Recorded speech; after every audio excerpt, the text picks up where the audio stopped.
네, 안녕하세요. 자, 이번 시간에는 2018도 55753 예정 공도 부지는 사실상 사도에 해당되지 않는다라고 하는 판례 내용이 되겠습니다. 자, 판결로 읽어보면요. 자, 토지보상법 시행규칙 제26조 제2항은 사실상 사도는 사도법에 의한 사도 외의 도로로서 도로 개설 당시에 토지 소유자가 자기의 토지의 편익을 위하여 스스로 설치한 도로와 토지 소유자가 그 의사에 의하여 타인의 통행을 제한할 수 없는 도로를 의미한다고 규정하면서 국토의 계획이 일어난 법률에 의한 도시군 관리 계획에 의하여 도로로 결정된 후부터 도로로 사용되어 있는 것은 사실상 사도에서 제외하고 있는 바 공익계획 사업이나 도시계획 결정 고시 때문에 이에 저촉된 토지가 현황 도로로 이용되고 있지만 공익사업이 실제로 시행되지 않은 상태에서 일반 공중의 통행로로 제공되고 있는 상태로서 계획 제한과 도시계획 시설의 장기 미집행 상태로 방치되고 있는 도로, 즉 예정 공도 부지의 경우 보상액을 사실상 사도 기준으로 평가한다면 토지가 도시군 관리 계획에 의하여 도로로 결정된 후 곧바로 도로 사업이 시행되는 경우에 보상액을 수용 전에 사용 현황을 기준으로 사용하는 것과 산정하는 것과 비교하여 토지 소유자에게 지나치게 불리한 결과를 가져온다는 점을 고려하면 예정 공도 부지는 토지보상법 시행규칙 26조 2항에서 정한 사실상 사도에서 제외된다. 꼭 좀 기억을 해 두시기 바랍니다. 자, 그 다음에 2015-49804 토지보상법 제78조 4항에 규정된 생활기본시설 설치비용을 분양대금에 포함시킨 경우 그 부분이 강행법규에 위반되어 무효다라고 하는 판결이죠. 자, 판결로지 보면은요. 그 이주대책 대상자와 공익사업의 시행자 사이에 체결된 택지에 관한 특별공급계약에서 토지보상법 78조 4항에 규정된 생활기본시설 설치비용을 분양대금에 포함시킴으로써 이주대책 대상자가 생활기본시설 설치비용까지 사업시행자에게 지급하게 되었다면 특별공급계약 중 생활기본시설 설치비용을 분양대금에 포함시킨 부분은 강행규정인 토지보상법 78조 4항에 위반되어 무효다. 그 다음에 또 핵심이 되는 판결로지만 보겠습니다. 공익사업의 시행자가 이주대책 대상자에게 생활기본시설로서 판결로지 3번 쟁점인데요.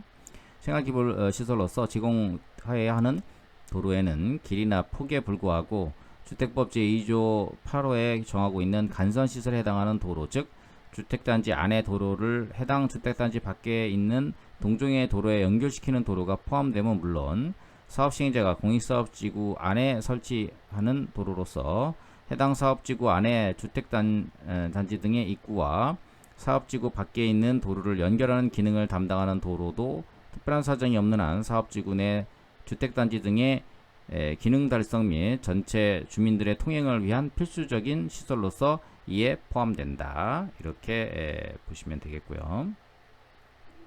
2018-277419 그 기타 토지에 정착한 물건에 대한 소유권 그 밖의 권리를 가진 관계인의 수고, 철거권 등 실질적 처분권을 가진 자가 포함되느냐에 관련된 판례인데요.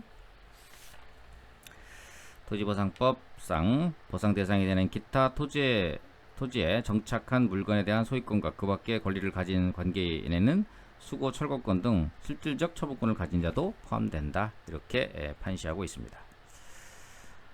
자, 그 다음에 2016도 51719 협의 성립 확인 신청 수리 처분 취소 사건이죠. 진정한 소유자가 나타난 판례 내용이 되겠습니다. 정답은 등기부상의 명의자가 아닌 진정한 소유자의 동의를 받아서 협의성의 확인 수리 처분을 받아야지, 안 그러면 취소된다. 이런 이제 판결 내용이 되겠죠. 자, 판결로지 보시면은요. 2016도 51719 진정한 소유자 토지보상법 제29조에 정한 협의 성립 확인 제도는 수용과 손실 보상을 신속하게 실현시키기 위하여 도입되었다. 토지보상법 제29조는 이를 위한 전제 조건으로 협의 성립 확인을 신청하기 위해서는 협의 취득 내지 보상 협의가 성립한 데 대해서 더 나아가 확인 신청에 대하여도 토지 소유자 등이 동의할 것을 추가적으로 정하고 있다.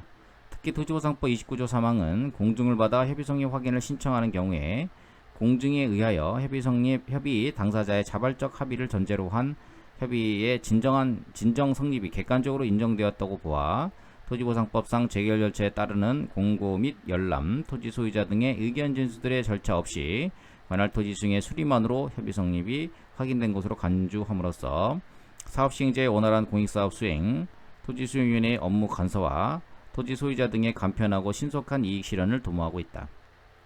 한편 토지보상법상 수용은 일정한 요건 하에 그 소유권을 사업 시행자에게 귀속시키는 행정처분으로서 이로 인한 효과는 소유자가 누구인지와 무관하게 사업 시행자가 그 소유권을 취득해야 하는 원시 취득이다. 반면 토지보상법 협의 취득의 성격은 사법상 매매계약이므로 그 이행으로 인한 사업 시행자의 소유권 취득도 승계 취득이다. 그런데 토지보상법 29조 3항에 따른 신청이 수리됨으로써 협의 성립 확인이 있었던 것으로 간주되면 토지보상법 29조 4항에 따라 그에 관한 재결이 있었던 것으로 재차 의제되고 그에 따라 사업 시행자는 사법상 매매 효력만을 갖는 협의 취득과는 달리 확인 대상 토지를 수용 재결의 경우와 동일하게 원시 취득하는 효과를 누리게 된다. 이처럼 간이한 절차만을 거치는 협의 성립 확인에 원시 취득에 강력한 효력을 부여함과 동시에 사법상 매매계약과 달리 협의 당사자들이 사후적으로 그 성립과 내용을 다툴 수 없게 한 법적 정당성의 원천은 사업 시행자와 토지 소유자 등이 진정한 합의를 하였다는 데 있다. 여기에 공증에 의한 협의 성립 확인 제도의 체계와 입법 취지, 그 요건 및 효과까지 보태어보면 토지보상법 29조 3항에 따른 협의 성립 확인 신청에 필요한 동의의 주체인 토지 소유자는 협의 대상이 되는 토지의 진정한 소유자를 의미한다. 따라서 사업 시행자가 진정한 토지 소유자의 동의를 받지 못한 채 단순히 등기부상 소유 명의자의 동의만을 얻은 후 관련 사항에 대한 공증을 받아 토지보상법 29조 3항에 따라 협의 성립 확인을 신청하였음에도 토지수용위원회가 신청을 수리하였다면 수리 행위는 다른 특별한 사정이 없는 한 토지보상법이 정한 소유자의 동의 요건을 갖추지 못한 것으로서 위법하다. 진정한 토지 소유의 동의가 없었던 이상 진정한 토지 소유자를 확정하는 데 사업 시행자의 과실이 있었는지 여부와 무관하게 그 동의의 흠결은 수리행위 위법 사유가 된다. 이에 따라 진정한 토지 소유자는 수리행위가 위법함을 주장하여 항고소송으로 그 취소를 구할 수 있다. 이렇게 판시하고 있습니다. 아주 그 주옥 같은 판결 내용이 되겠습니다. 자, 그다음 이것도 중요한 판결이죠. 2016도 64241 판결. 수용과 수용재결이 있고 수용이 개시일 사이에 당사자가 협의를 해서 협의 보상금하고 잔여지 보상금을 수령한 후 수용재결이 이제 사업 시행자는 이미 돈을 다 줬으니까 수용이 개시일날 보상금 지급 공탁을 하지 않았겠죠. 그런데 토지 소유자는 이를 기화로, 그러면은 수용재결이 실효되었으니까 이를 기화로 수용재결 무효 확인 소송을 제기했습니다. 결과는 어떻게 됐을까요? 원고 패소 판결이 됐죠. 그래서 이 판결의 사실관계를 보면 이 피수용자가 그 약 50억의 대출 채무를 갖고 있어서 하루에 300만 원의 이자를 내고 있었다고 합니다. 그래서 빨리 그 이자를 털려고 했는데 나중에 이제 돈 받아보니까 한 3천만 원 정도가 좀 부족했어요. 원래 받은 보상금보다 수용 개시일에 받아야 될 보상금이 한 3천만 원 좀 많았던 것 같아요.